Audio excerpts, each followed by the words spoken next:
दोस्तों ये कहानी जॉश नाम के एक लड़के की है जिसके पास एक ऐसी जादुई ताकत आ जाती है जिसमें वो सिर्फ लड़कियों को टच करके उन्हें अपने काबू में कर सकता था। तो कहानी शुरू होती है और हम जॉश नाम के एक लड़के को देखते हैं जो कि एकदम साधारण सा लड़का है और एक एडवर्टाइजिंग कंपनी में काम करता है। आगे हम देखते हैं कि जॉश अच्छे से तैयार होकर अपने ऑफिस निकल जाता है। इसके बाद हम एक आदमी को देखते हैं जो एक लड़की के साथ इंटीमेट हो रहा था। दरअसल ये आदमी इस टाउन का मेयर बनना चाहता है। वहीं इस मेयर की एक सुंदर सी पत्नी भी थी और ये दोनों एक कंपनी में आए थे अपने इलेक्शन के लिए पोर्टफोलियो बनवाने। फिर हम देखते हैं कि इसी कंपनी में जॉश भी काम करता था। आगे काम करते हुए जॉश की नजर मेयर की पत्नी सिंडी पर पड़ती है और वो उसे देखते ही उसके प्यार में पड़ जाता है। पर तभी वहाँ पर जॉश का बॉस आता है और उसे कहता है कि मुझे सब पता है, तू देख क्या रहा है, बेहतर होगा कि तू अपने काम पर ध्यान दे, नहीं तो तुझे लात मारकर यहाँ से भगा दिया जाएगा। फिर जाने से पहले वो उसे कहता है कि वैसे भी तेरी कोई औकात नहीं है कि तू इस लड़की से बात भी कर सके और इसे पटाना तो बहुत दूर की बात है। फिर उसके बॉस के वहाँ से जाते ही उसकी सेक्रेटरी वहाँ पर आ जाती है और वो भी जॉश के मजे लेने लगती है।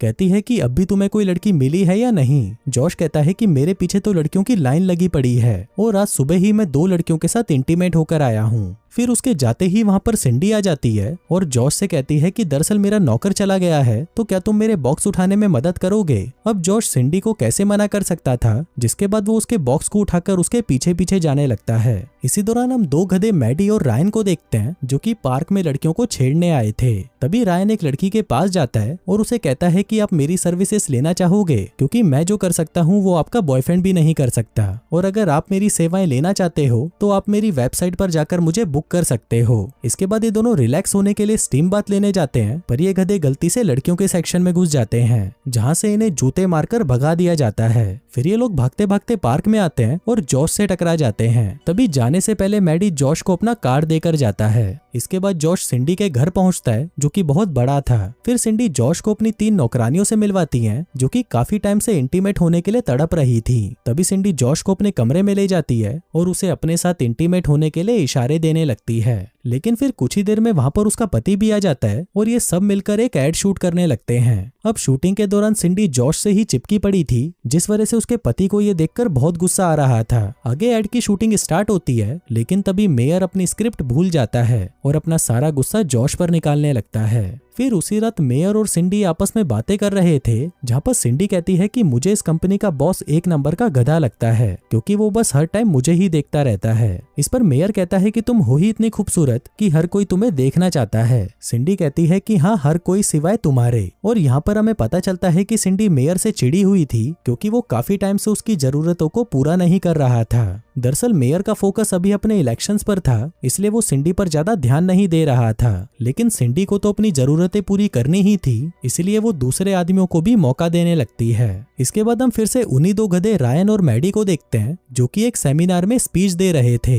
तभी रायन वहां पर एक लड़की को बुलाता है और उसे पूछता है कि तुम्हें क्या लगता है इस बार इलेक्शन कौन जीतेगा, जिस पर वो लड़की कहती है कि आएगा तो मोदी ही। फिर वो उससे एक और सवाल पूछता है कि तुम्हें क्या चीज करने में ज्यादा मजा आता है, जिस पर वो लड़की कहती है कि फोन में रील्स देखना। अब उस लड़की ने सभी सवालों के सही जवाब दिए थे, इसलिए रायन वहाँ पर एक दूसरी लड़की को बुला लेता है। अब इससे पहले कि वो उससे कुछ सवाल पूछता, तभी वहाँ पर एक लड़की आकर रायन को मारने लगती है। कहती है कि इस आदमी ने मुझे झूठ बोला और मेरा फायदा उठाया। अब इतनी बेइज्जती होने की वजह से रायन उस सेमिनार को वहीं छोड़ देता है और वहाँ से जाने लगता है। लेकिन जाने से पहले वो एक बार और ट्राई करना चाहता था, इसलिए इस बार वो एक लड़के को बुलाता है और ये लड़का और कोई नहीं बल्कि जॉश ही था। फिर रायन जॉश को एक लड़की से बात करने के लिए कहता है, लेकिन जैसे ही जॉश उस लड़की से बात करता, वो लड़की उसे गधा और छोटे सामान वाला बोलकर वहाँ से चली जाती है, जिसके बाद जॉश भी निराश होकर वहाँ से चला जाता है। आगे जॉश दुखी होकर एक बार में बैठा था कि तभी वो वहाँ पर एक आदमी को देखता है जिसके पीछे लड़कियां कुत्तों की तरह पड़ी हुई थीं। वो आदमी उन लड़कियों से रिक्वेस्ट करता है कि प्लीज थोड़ी देर मुझे छोड़कर थोड़ा डांस कर लो, लेकिन वो लड़कियां तो उससे चिपकी ही पड़ी थीं। थोड़ी देर बाद वो आदमी जॉश के पास आता है और उससे बातें करने लगता है। वो उससे पूछता है कि क्या हुआ, तुम्हारी शक्ल लटकी क्यों हुई है। इस पर जॉश कहता है कि भाई अब मैं क्या बताऊं, मेरी जिंदगी की तो लगी पड़ी है। है। ऊपर से कोई भी लड़की मुझे भाव नहीं देती और जब मैं उनसे कुछ मांगने जाता हूँ तो वो मुझे ढीला ढक्कन बोलकर वहाँ से भाग जाती हैं। ये सुनकर वो आदमी कहता है कि लड़कियों का चक्कर ज्यादा होना भी एक श्राप है। जॉश कहता है कि ऐसा कैसे हो सकता है। वो आदमी बताता है कि मुझे एक श्राप मिला है कि जब भी मैं किसी लड़की को छूता हूँ तो वो लड़की मेरे लिए पागल हो जाती है, जिसके बाद वो सिर्फ मेरे साथ इंटीमेट होना चाहती है। जॉश कहता है कि फिर ये श्राप कैसे हो सकता है। आदमी कहता है कि ये श्राप ही है। शुरू शुरू में तो बहुत मजा आता है, लेकिन अब मैं इससे परेशान हो चुका हूँ, इसलिए अब मुझे एक ऐसा आदमी चाहिए जो इस श्राप को मेरे से ले सके। अब ये सुनकर जॉश खुशी से पागल हो जाता है और उसे कहता है कि प्लीज आप ये श्राप मुझे दे दो। वो आदमी उससे पूछता है कि पक्का तुम ये श्राप लेना चाहते हो, क्योंकि बाद में तुम इस श्राप को किसी दूसरे को तभी दे सकते हो जब वो खुद तुमसे लेना चाहेगा। जॉश कहता है कि ठीक है, मैं तैयार हूँ। जिसके बाद वो दोनों एक रस्म करते हैं जिसमें वो आदमी अपनी सारी शक्तियां जॉश को दे देता है। फिर वो आदमी एक लड़की के पास जाकर चेक करता है और पाता है कि अब वो श्राप उससे हट चुका है। अब ये देखकर वो आदमी बहुत खुश होता है और जॉश को गुड लक बोलकर वहां से चला जाता है। इसके बाद हम देखते हैं कि अब जॉश के अंदर ऐसी ताकत आ चुकी थी जिसमें वो किसी भी लड़की को छूकर उसे अट्रैक्ट कर सकता था। जिसके बाद वो लड़कियों के पास जाकर अपनी शक्तियों को टेस्ट करता है। वो देखता है कि सिर्फ टच करने से ही लड़कियां उसके पीछे पागल हो जाती हैं। जिसके बाद वो जानबूझकर लड़कियों को छूने लगता है और जैसे ही वो उनको टच करता है उन लड़कियों के शरीर में ठरक की आग भड़कने लगती है। हम देखते हैं कि अब तो जॉश की चांदी हो चुकी थी और अब वो एक साथ कई लड़कियों के साथ इंटीमेट होने लगा था। वो जहाँ पर भी जाता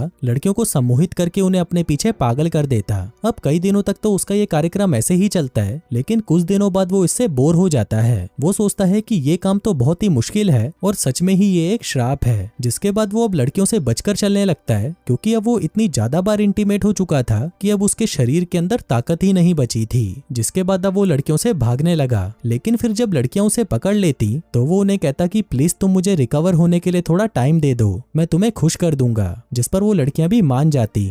इसके बाद जब वो अपने ऑफिस में जाता है तो उसका बॉस उसका फिर से मजाक उड़ाने लगता है, लेकिन तभी उसकी नजर ऑफिस के गेट पर पड़ती है जहाँ पर बहुत सारी लड़कियां पागलों की तरह जॉश के पीछे पड़ी हुई थीं। जिसको देखकर जॉश वहां से भागने लगता है और वो सभी लड़कियां भी उसके पीछे पड़ जाती हैं। इसी दौरान उसे एक बात पता चलती है कि इस श्राप के बारे में एक प्रोफेसर को मालूम है। जिसके बाद जॉश मदद मांगने के लिए उसी प्रोफेसर के घर पहुंच जाता है। वो कहता है कि प्रोफेसर मेरी मदद करो, पहले तो लड़कियां मुझे भाव नहीं देती थी, लेकिन अब वो मुझे इतना ज्यादा देने लगी हैं कि मैं लेना नहीं चाहता।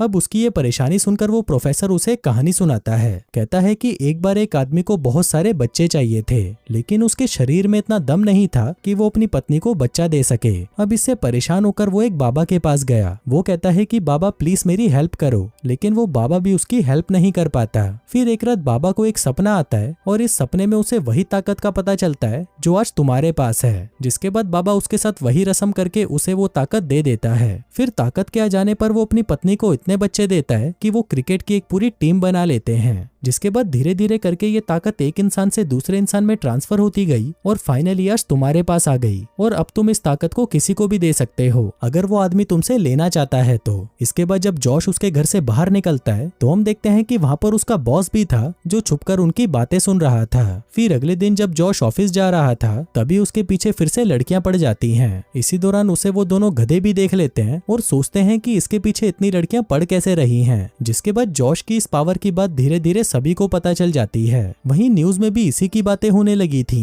कि इस लड़के के पीछे बहुत सारी लड़कियां पागल हो चुकी हैं, जिनमें न्यूज रिपोर्टर की पत्नी भी थी। फिर अगले दिन जब मेयर अपनी सेक्रेटरी के साथ इंटीमेट हो रहा था तभी उसे जॉश की पावर के बारे में पता चलता है। जिसके बाद वो भी उससे मिलने के लिए उसके पीछे लग जाता है। उधर रायन को भी जॉश से जलन होने लगी थी कि इस गधे के पास ऐसा क्या है जो लड़कियां इसके पीछे पागल हैं। वहीं जॉश बहुत कोशिश करता है कि कोई उससे उसकी पावर ले ले, लेकिन सभी उसे पागल समझते हैं। इसके बाद वो एक बार में जाता है जहाँ पर वो दोनों गधे भी उसका पीछा करते हैं। इसी दौरान जॉश को वहाँ पर एक आदमी मिल जाता है जो उसकी पावर्स लेने के लिए मान जाता है, लेकिन फिर वो उस रस्म को ठीक से नहीं कर पाता। उधर वो दोनों भी उन्हें देख रहे थे और वो सोचते हैं कि ये दोनों एक दूसरे को गंदे गंदे इशारे क्यों कर रहे हैं। इसी दौरान जॉश एक लड़की को टच कर देता है और वो लड़की कुत्ते की तरह उसके पीछे पड़ जाती है, जिस वजह से उनका ये प्रोसेस पूरा नहीं हो पाता।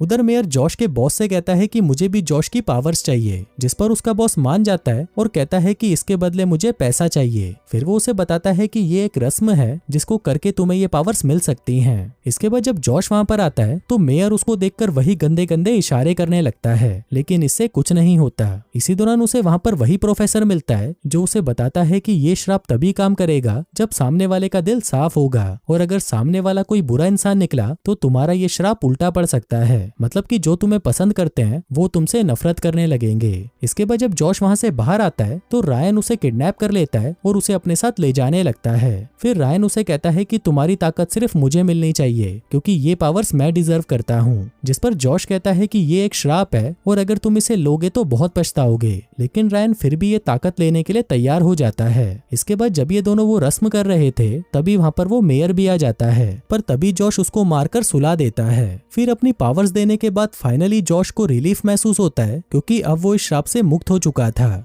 अब यहाँ से सीन शिफ्ट होता है और कुछ दिनों बाद हम देखते हैं कि रायन फिर से एक सेमिनार को अटेंड कर रहा होता है, जहाँ पर वो एक एक करके लड़कियों को छूने लगता है, ये सोचकर कि वो सभी लड़कियां उसके साथ इंटीमेट होंगी। लेकिन तभी वो देखता है कि उन लड़कियों में ठरक के बदले गुस्सा चढ़ने लगता है, और ऐसा इसलिए हो रहा था क्योंकि रायन एक बहुत ही बुरा इंसान था। इसके बाद वो सभी लड़कियां रायन के पास आती हैं और उसे नोच नोच कर मार डालती हैं। और दोस्तों, इसी के साथ ही ये कहानी यहीं खत्म हो जाती है।